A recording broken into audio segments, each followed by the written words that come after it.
Hey, friends, I am here with one of my most important mentors, Matthew Turner, the author of Beyond the Pale and a few other books. And Matthew helped me. I love it. I don't have it. It's actually on the shelf, but I didn't remember to pick it up.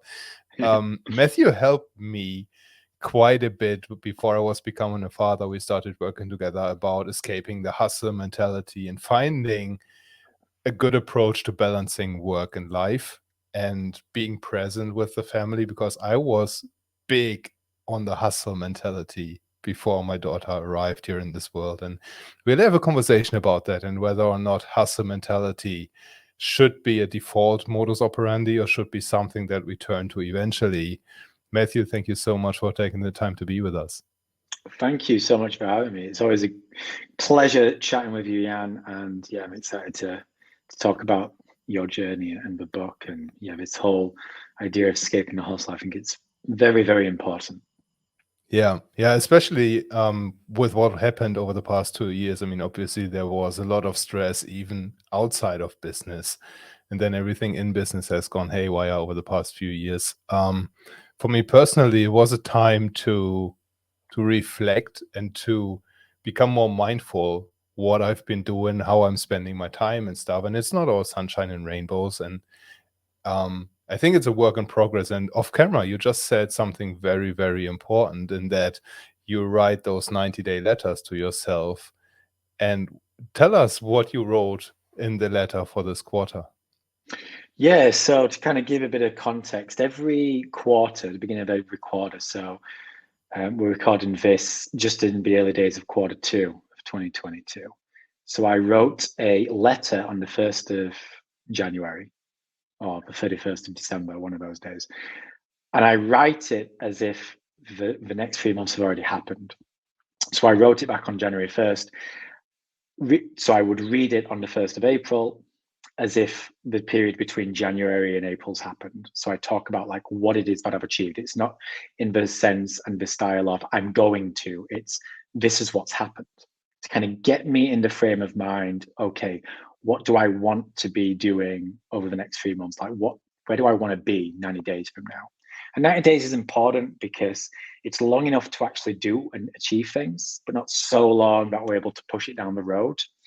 And it helps me set all my rocks and various goals and focus for the next 90 days. So I've just written my most recent letter a few days ago, and I've written it as if between April, May, June have already happened.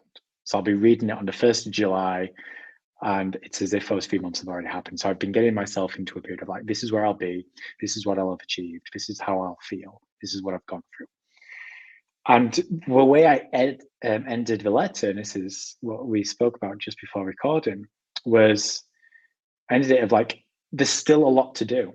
Because as you mentioned, the last couple of years have been insane. Like so much has happened. So much has happened. It is difficult to comprehend. And I've gone through it. And I'm sure you listening and watching this have gone through it. I know Jan's gone through it. We've all gone through it in different ways. Some people have excelled. Some people have taken steps back. I think we've all suffered in some way or another. And life is just kind of getting back to normal. And I ended the letter going like, there's still a long way to go. I don't feel quite where I want to be, and that's okay. There's still a long way for me on my journey, and that's okay. I'm still in work in progress, and that's okay, in a professional sense, but also a personal one. But I ended it by saying, hey, I've made so many strides. If I compare who I am and where I am today compared to July 2021, it's night and day. The world and society as a whole is a little bit more back to normal compared to 2021. My business has come a long way in that period, certainly more stable, certainly more back to normal in terms of productivity. And my personal goals, my health, my fitness, everything, it's better. It might not be exactly where I want it to be. It's not to say that I don't have goals and ambitions for where I want to be 90 days from now, 6 months from now, a year from now. But the fact is, where I was and where I am, there's been progress. And too often we forget that. Too often we get so caught up in where I want to be, who I want to be, the situation I want to be in. Sometimes in a personal self, sometimes in a professional, sometimes they overlap. We're constantly moving on to the next thing, but we don't take the time to actually take a step back and go, where have I been? Compared to where I was 6 months from now, a year from now, Yeah. 5 years from now, how far have I come? And I think it's important to do that. It helps put a bit of perspective on our situation, on the journey we've been in, but it also gives you just a few seconds of pride, like, wow, okay, yeah, we're doing all right. We're doing okay. We're not perfect. We haven't hit all those goals, but we're doing okay. And that's Why do you important. think? Yeah, yeah, well, I couldn't agree more. And I do that after working with you. I started doing that. That I reflect every day on the day beforehand, and I try to pull out some lessons learned. And now with the coaching program I went through in the beginning of the year, I do these weekly and monthly reflections too. But why do you think hustle culture is so prevalent? Why is it everywhere? I mean, you can't turn on Facebook, you can't go onto Twitter or Instagram or something without being bombarded with you should be at it, you should be working 16-hour days, and if you're not, then you're a failure and stuff like that. It's toxic. Why do people still cling to it? Well, it's not necessarily the message that is toxic. The people, in my opinion, the Gary V's of the world who are constantly ramming it down your throat, just work harder, grind the gears. That's toxic. That's a toxic mentality. It's a toxic mindset. It's not good. But the message isn't the whole everything. If anything, the message isn't all that important. It's this idea that we are just constantly connected. And it's always been there. I think back to when I was a kid, there was a saying, I don't know if it's just an English thing, but there was a saying of like keeping up with the Joneses, where you're constantly comparing yourself to the next door neighbor. So if your next door neighbor's got a really nice lawn, you feel compelled to have a really nice lawn. If they buy something new, you feel compelled to go buy something new. If they go on holiday, you want to go on holiday. And it would be the same in the office. You would meet certain people in the office and you'd have certain friendship groups. So you're constantly keeping up with those around you because you're comparing who you are and you're comparing your situation to theirs. So I think it's always gone on all the way back by centuries, millennia, right? But there's a difference today. And it is the internet. You mentioned it there, social media, right? Facebook and Instagram. We are constantly getting little snippets, like little edited glimpses into everybody's life. Those we follow. So we've always done it, open up the magazines and the newspapers and the films and the movies and everything. You would constantly be comparing yourself to, people who are just on a different platform to you, celebrities and the like. We still do that, those that we follow, but we're not just doing it when we open up a magazine like once a week or once a day even. Every time we scroll on social media, we're getting glimpses into the lives of those that we follow. Some of them are big A-list celebrities. Others are just people in our niche, but they're authority figures. And we're seeing how successful they are. Or replace the word successful with healthy. Or replace the word healthy with happy. Or replace the word happy with, beautiful. Whatever it may be. They have something that we don't. But it's not just the people that we follow. The people who are further along the road than us, the people who are pulling us along, who inspire us. We're doing this to strangers, friends who maybe we haven't been in touch with properly for years. Someone who you just literally come across, you don't even know their name, but you see them and they look happy or healthy or beautiful or successful. And all these little things, they just instantly make you go, wow, they're better than me. Or wow, they have it more figured out than me. Or wow, they just have more than me. We don't know what. We don't know more of what, but they just seem to be further along than us. Now, there's two things going on here. One, they only share what they want to share. We're getting an edited version into their life. We don't actually know what's going on in their life. Okay? Two, the only person you ever really know what is going on, like the only person you ever truly are in the head of is you. And here's the thing about people. We're all a little unstable. We're fragile, imperfect. We're these emotional story generating machines that are just so far removed from logical, the vast majority of the time it's unreal. We have access all the time to our imperfections. We get glimpses into our thoughts and our thoughts only. Those insecurities, those moments of self-doubt, those moments of imperfection. The only person we ever get to see of that is ourselves. Like, sure, we get a greater insight into the people who are close in our lives, our significant other and stuff, when they choose to let us in and when we take the time to observe them. But even when we're observing them, I mean, even when they're letting us in, it's not like we know what's going on inside their head. So The it's only essentially person you our get mind keeping us in this red race because of some stupid human principles that has saved our species for like 15,000 years or something, probably yeah, longer. But now it's not relevant anymore. And now we're amplifying everything through the level of connectedness. exactly. We have to remember that we have the same lump of meat today that we basically were 50,000 years ago. Yeah. Our Except for that the brains brains, actually went smaller. I recently heard an interview with Dr. Stephen Gundry, and he said over the past like 3,000 years or something, our brains became smaller. so I don't know if that's a good thing or not. It's probably not. But Probably not. yeah, exactly. Our brain, I know that we know more now, but as a physical thing, our brain is largely the same as it is today as it was way back then. So because as people, as animals, like, you evolve slowly. But the world, or more importantly, civilization, has exponentially evolved in that time. And it has been in a state of like turbocharge, like hyperdrive for the past few decades. It is ridiculous when you think about how much we have grown as a society over the last 100 years. It is surreal, like difficult to fathom. So society has just gone, whoosh, and technology, and we're getting glimpses into all these people's lives, but we remain this same lump of meat that we were 50,000 years ago. Our brains are basically the same as they were back then. We are the same hardware, you know, and the software is basically the same too. You know, like the operating system is basically the same. We're just getting access to a whole lot more. Yeah. And it's overwhelming.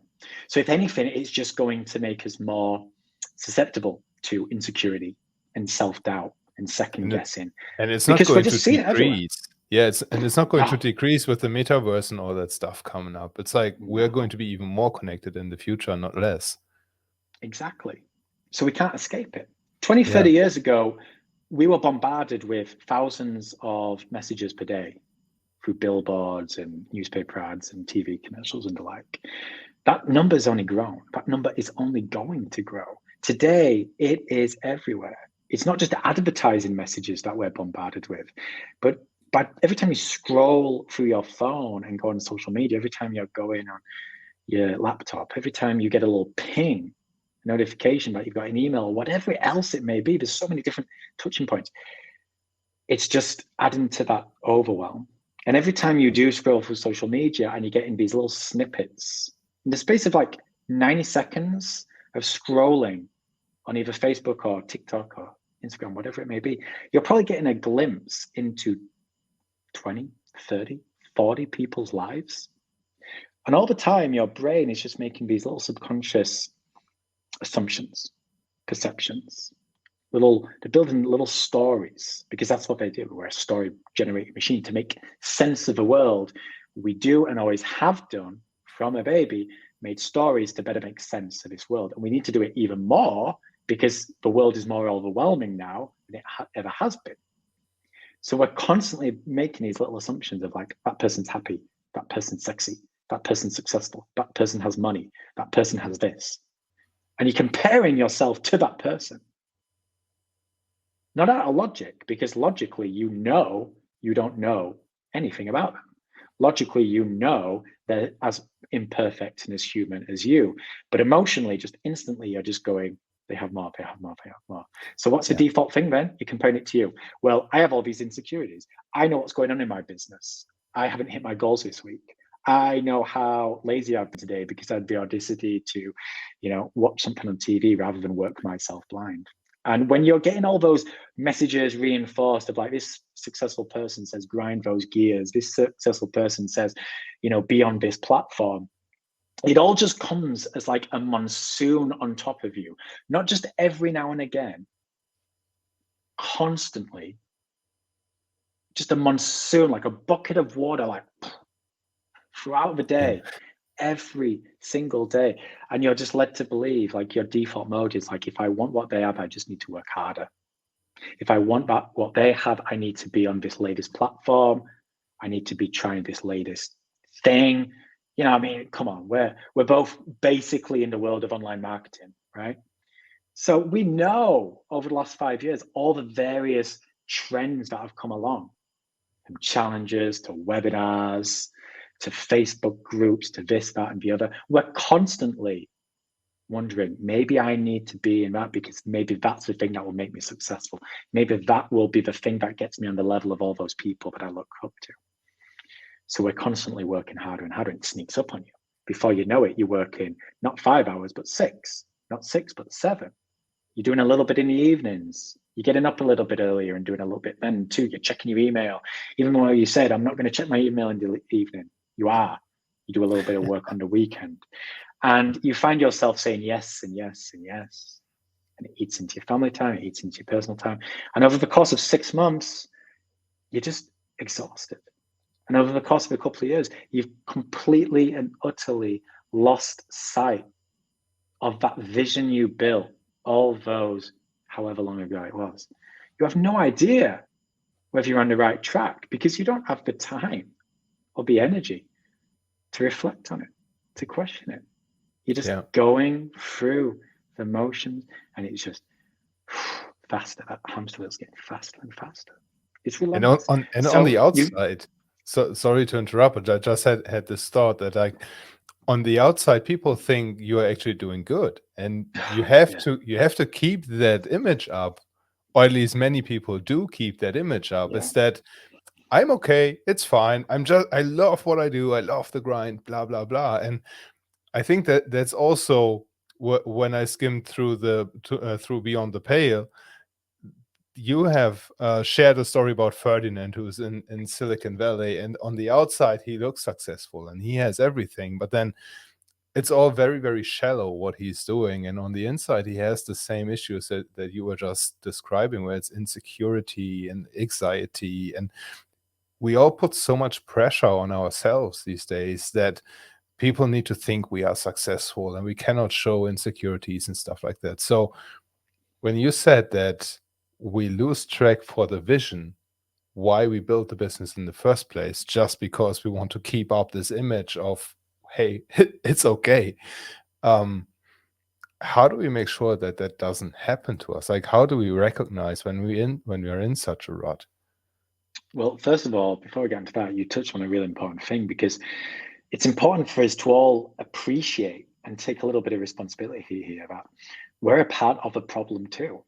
Because every time we are sharing an edited version of our lives online or with someone else, making out like we're okay when we're not actually, every time that we're putting a false sense of security across because we feel like we need to, because if we don't, it means we're not successful. It means clients won't want us. Every time we do that, we're basically going to have an impact on someone else who gets an edited version of our lives. So that's an important thing, because it's not just that the world is throwing the hustle onto us. Like, we're part of the hustle and we're involved in it, and we are having that impact on others too. And that's an important reminder. That's an important reminder we all have to, like, we're not perfect. We're all going to do it from time to time. We're insecure, we're imperfect, we're fragile. But it's owning up to that and saying, yes, it's not just about escaping the hustle for me, but it's about escaping the hustle so I have a better impact on those who I care about. Yeah. From a business sense, with your suppliers, your team, your customers, but from a personal sense too, your kids, your family, the people that you actually love. In terms of how to escape it, there's no magical pill. I remember going through all this with you. It was just before, like, the initial lockdown hit, wasn't it? It was like 3 or 4 months beforehand. Right. Yeah. It was end of 2019. Yeah. And I remember I had to slow you down because you wanted to build in your 90-day roadmap I want to achieve this. I want to achieve this. I want to achieve this. You had like 5 or 6 goals. And I was like, no, you get to choose And I one. didn't want to hear it. I didn't want to hear it on the first try. You really had to work hard. Yeah. I was like, no, you get one. You get one, maybe 2, or maybe I'll let you go with 2 things. But no, it's important to just jump it down, just simplify it, because that's the problem. So if you want to escape the hustle, it's not even about escaping the hustle in the initial sense. It's just if you want to just put a little bit of friction on the brakes, you have to just commit to a little bit of less. Okay. Yeah. You have to just do a bit of an audit. You know, I with new members of SO Rio, we do like a bit of a time audit where I try to, you know, get the new member to, you know, so I went through it with you where you did a bit of an audit of like your current situation of like, okay, this is my life and this is where I'm putting it all, you know, this is where I'm reserving my time, because every single week we get 10,080 minutes. So it's like, where does that time go? You know, it goes towards sleep and eating and with your family and working on yourself and business, sure, but there's loads of areas within the business. There's like the important stuff, but then there's the less important stuff like email, and then there's a really unimportant stuff which we're just wasting our time on. So the more you're committing to, the thinner the spread of that 10,080 minutes, and that time goes, you don't get more of it. Like, yeah, you can delegate it, you can leverage certain time and other people's time, but in the end of the day, you've got 10,080 minutes. That's it. It's like, how are you going to use it? So you need to just pump the brakes a little bit by going, okay, I need to commit to less. So you need to do a bit of an audit on your life and go like, right, I need to get an insight into my life in the here and now. And there's a difference between your perceived version and the actual version. So you might have a perception of, I don't check email that much. But then when you go through this exercise, you realize, wow, I spend 6 hours inside my inbox each week. Is that I wish it were real? only 6, yeah. Exactly. You know, maybe 6 is okay for you. Maybe that's a really important part of your sort of job and everything, which is fine. But maybe you, in your perception mind, you figured it was just like 2 hours. Yeah. So it's like, wow, 4 hours a week. You know, it's 240 minutes, right? No, more. No, it's a lot of cuddling minutes. time with my daughter. Exactly. Or sleep. Or that could be the difference between you going out and going for a run a few times a week. Yeah. That could be the difference between you giving that really important project that you want and need to commit to. That could be the difference between it building momentum or not. So it's about just doing a bit of an audit of your current situation, getting a real insight into like where you are and how you're spending your time, and making a commitment to less. Because the more goals you are laying down on the table, the more things that you want to achieve over the next 30 days, 90 days, the less time you have to commit to the really important things. And I know it was a big eye-opening experience for you because you had your daughter on the way. And it was a big eye-opening experience for me when I did this, when my daughter was on the way, because I realized that I had to commit to less, because if I didn't, I wouldn't be the dad that I wanted to be. So we both had that in common, where we had this little girl coming into our lives who needed us. But you don't need to wait for something like that to happen for you. You can make that choice at any time. But if you want to just not escape the hustle, just pump the brakes a little bit, that's the first step, the awakening, if you will, that awareness. You need to become clear on like your current situation, and then have a very frank conversation with yourself. Am I okay with this? Am I okay spending 6 hours inside my inbox every week? And if you are, that's fine. But if not, then you need to make some changes, because this is your life and you only get one of them. This is your business and you only get one of them. So it's about just committing to a little bit of less. That's the first step, getting clear on your situation and then saying, okay, if I'm not okay with this, I need to start saying no. I need to remove some things off my plate, and I need to decide what it is that I'm going to prioritize.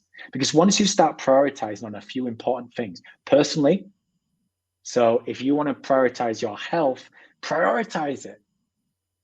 Okay?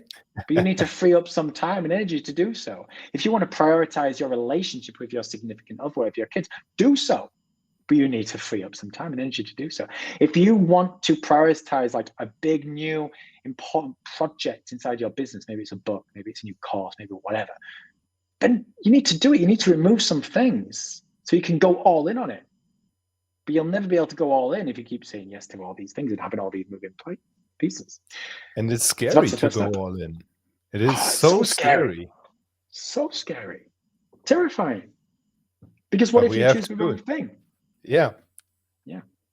What happens if we choose the wrong thing? How do we cope with this?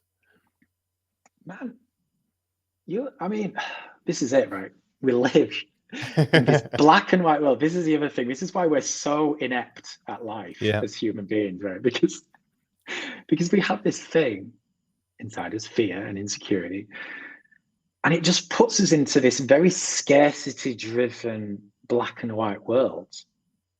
So you have this worry, well, if I go all in on, let's just kind of dial back, use me as an example. So I had all these moving things. I tried to be, a course builder, and I tried to, have like this thing added on into the book and all this. I had all these moving pieces. I wanted to be all in on my next book, but I was scared because it's like, what if that book doesn't do well? So I need to have two books. I need to have a novel on the go, and a nonfiction book on the go, and I need to have like a course as well, and I need to do all these other things, because what if the book's not a thing? Yeah. And when I think about it, I'm like, it's insanity. I just try to do too much. So I decided to go all in on my book, but I'm terrified. This was the book, by the way, Beyond the Pale. This was the book I was like, okay, for the next few years, this is what I'm going to commit to. Okay? There won't be other books. There will be other books on the back of it because it's a trilogy. And there will be other things that are formed a part of the book. But in general, my focus from a personal perspective over the next few years is going to be on this. And if there's any kind of course or program, then it needs to be tightly intertwined with the book, but it needs to take a backseat to the book. Any kind of promotion, anything that I'm building for my personal brand, it's all driven towards this bad boy. Okay? Me and it, like in alignment over the next 3, 4, 5 years. And that's terrifying, because what if it bombs? What if I don't enjoy it when I'm halfway through? What if this? What if that? It means my entire world will come to an end. Because we live in this black and white mentality where it's scarcity, it's one or the other. And it's not true. It's not true. Because if something fails in your life, it's not the end. It's just a lesson. It's something you can pivot from. It's not that I've not been earning money because I've been focusing on this. I was like, okay, I need to be building out on the side, but I need to come up with like something that can earn me pennies in the meantime, something that I can carry on doing. So my client work needs to be super focused too. So instead of saying that I'm going to serve my client in this way and this way and this way and this way, having like 5 different types of products and services and trying to wear all these different hats, I was like, I just need to be a writer. I just need to do ghostwriting for people, because that's basically what I am, and that's what I'm best at. And I need to just find 3 or 4 clients who will pay me to do that. And I will have my client work, and I will have my personal work. And there'll be times when one's more busy than the other, and it's never going to be perfect, but that's okay. But I will be saying no to everything else.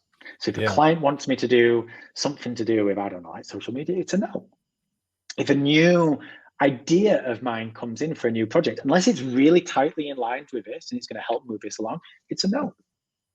I can get to it later down the road, but for right now, it's a no. But that's why it's so scary, because we think if I go all in on this, it's going to be the end of my world if it goes wrong. Yeah. I think we underestimate in those situations, we underestimate our power to adapt. Exactly. We underestimate our power to learn and to quickly pivot. Exactly. It's just a matter of insecurities again. You've just got to take it, a day at a time, a week at a time, a month at a time. Come up with a plan. Yeah. But just because you come up with a plan doesn't mean you're going to continue to stick to it rigidly. You've got to keep on looking and reflecting at the plan and making adjustments. But here is the problem. If you're caught up in the hustle and you're constantly busy and you have no time to reflect on the plan, then how can you make any pivots? How can you make any adjustments? All you've got time to do is look at your to-do list and just rush through it until bedtime and then rinse and repeat. And before you know it, it's 6 months' time. And you're like, why isn't the plan working? Because if you're not giving yourself the time to adjust the plan where necessary. And just because you go all in on a business or a project doesn't mean it's figuratively, like literally all in. You can still have contingency plans. You can still have client work. You can still do And consultancy and stuff. you should have contingency plans. Exactly. It doesn't make you any less all in.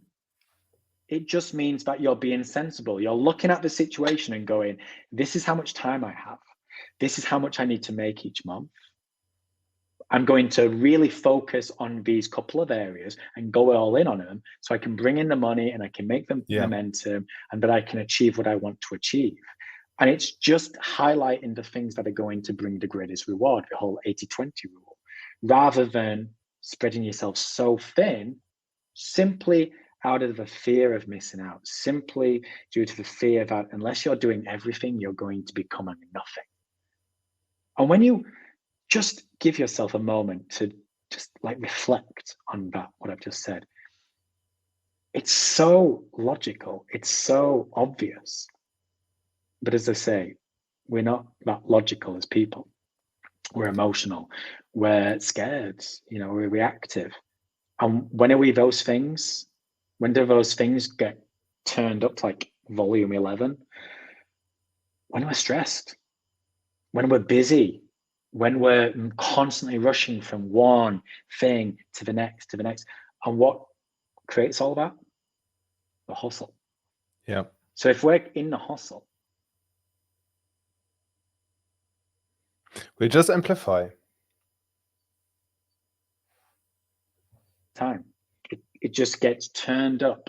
So all those insecurities, all of those fears, all of those fragile emotional senses going on inside you, they're just amplified, which makes us more fearful. So we do more things, and it's a vicious circle. And that's a problem with the hustle. If you manage to pump the brakes a little bit, you give yourself a little bit of time to make more logical decisions, which allows you to pump the brakes a little bit more. And you can make more logical decisions and more. So it's not like you will escape the hustle like that. It takes time. But the more you do it, you take one step out, it empowers you to take another, which empowers you to take another. And before you know it, over the course of 6 months, a year, 2, 3 years, you can drastically change your life. You can change your relationship with your work, with the people you love. You can change your relationship with yourself. It's oh so simple, yet oh so difficult, because this is the world we live in. And it's not your fault, and it's not anybody's fault. And it's not necessarily a bad thing, because right now, I'm speaking to you, Jan, we're many, many miles apart. Borders are between us. Yeah. We have been able to build businesses due to technology. We wouldn't have been able to do what we do today had we have lived, a few generations ago. Just 20 years from now wouldn't be possible. Yeah. So this is all great, but we need to appreciate that there's a dark side to it. And for me, it's the ever connection. And it comes at a price. We're not going to change it. It's always going to be there. The hustle's always going to be trying to get us in bed, pulling us in, because this world is far too overwhelming for us mere mortals to deal with. It is. It is. So how does Beyond the Pale help us take a step back from the hustle? Like, tell us a little bit about the book and what we can get out of reading it. Well, here it is again. I just like showing the cover. I'm very happy the cover with the is cover. beautiful. The publisher did a very good job. So yeah, it's a fable, which means it's a work of fiction. It's a novel, but it's very much a business novel. I liken it to like The Alchemist. So it's got elements of nonfiction in there. It's got a very sort of purposeful message behind it.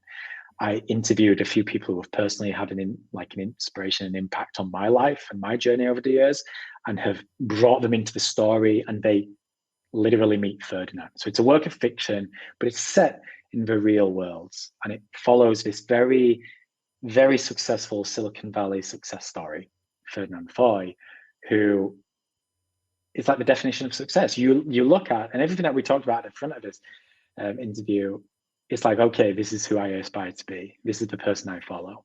And he's constantly just sharing snippets of his life and like, look how famous I am, look how much authority I have, and look how much money I am, the go-to. But as we peel a few layers, we start to realize that Ferdinand is as imperfect and fragile as all of us, that he too has been caught up in the hustle, that he too has lost sight of his vision.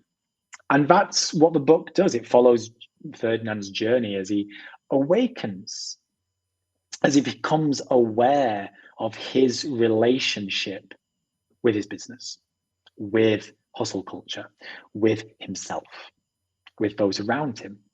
And he realizes that he's not that happy. I mean, I asked the question a few minutes ago, didn't I? It's like, if you looked at it and realized you did 6 hours in the inbox, are you happy with that? Having that frank conversation with yourself. And if you are, fine. But if not, then you've got to make a choice. And that's what Ferdinand does in the book. He has some frank conversations with himself. And he starts to realize, I'm not happy with all of this. I'm not happy with who I've become as a person. I'm not happy with my relationship with work. I'm not happy with the journey that the business has been on in recent years and where it's looking like it's can continue. I'm not happy with my values and my principles and how they've warped due to the constant comparison to other people in the space.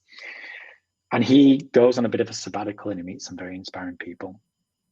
And he starts peeling his onion. He starts going down a bit of a rabbit hole and learning about his relationship with himself and his work and mindset and flow and trust and all these wonderful, wonderful personal development type sort of things, really, that we often will read about in books.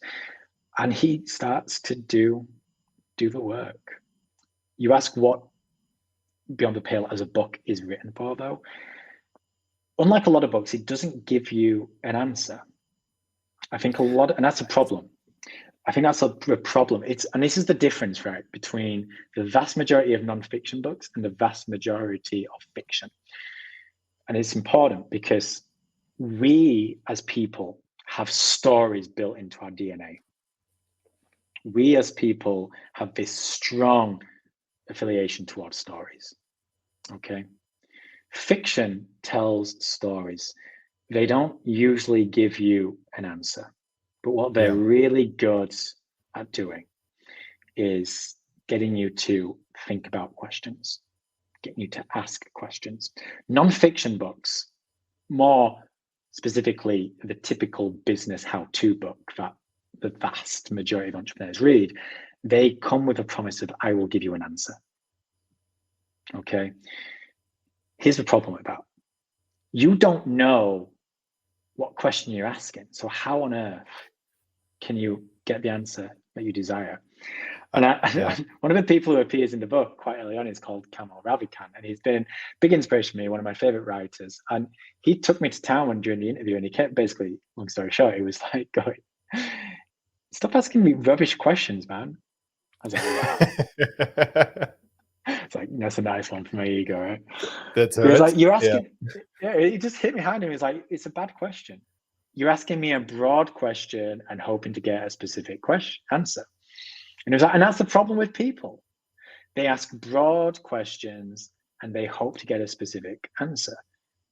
But how on earth is that going to work? And I was realizing, I was like, yeah, that makes a lot of sense. Not just in this interview, but just life in general. As people in this chaotic world, we're just throwing questions out there, like these broad questions. Trying to find the silver bullet that solves all the problems, right? Exactly, as if like the answer is going to find us. We're hoping to win the lottery. Yeah. So just throwing out all these broad questions, hoping the all-encompassing answer finds us. And it's so illogical, and it's so worthless, and it's annoying. And I've written books like that in the past that promise answers. And I'm annoyed at myself. I'm like, that's stupid. Because I don't have any of those answers. But what I can do with books like Beyond the Pale is hopefully empower and inspire the reader to question their current situation and to take a step back and to go, right, what is the question I need to be asking? Figure out the specific question. Because once you've got a specific question, you can start figuring out what the real answer is. And it might be out there in a book, or it might be out there in a mentor or some kind of program or service, but it might also be inside you. It really does depend. It could be a personal thing, a professional thing, whatever. But until you know what the question is, you're more than likely not going to find the answer. Until you start asking good questions, you ain't going to get good answers. So what a book like Beyond the Pale does is it hopefully inspires you and empowers you to ask and to find the right question. But I can't give you that question because it's different for everyone. I can show you through Ferdinand, and as you read it, you will hopefully find yourself relating to him in certain areas and not in certain others, but constantly bringing it back to you and yours and going, how do I think about that? How do I feel about that situation?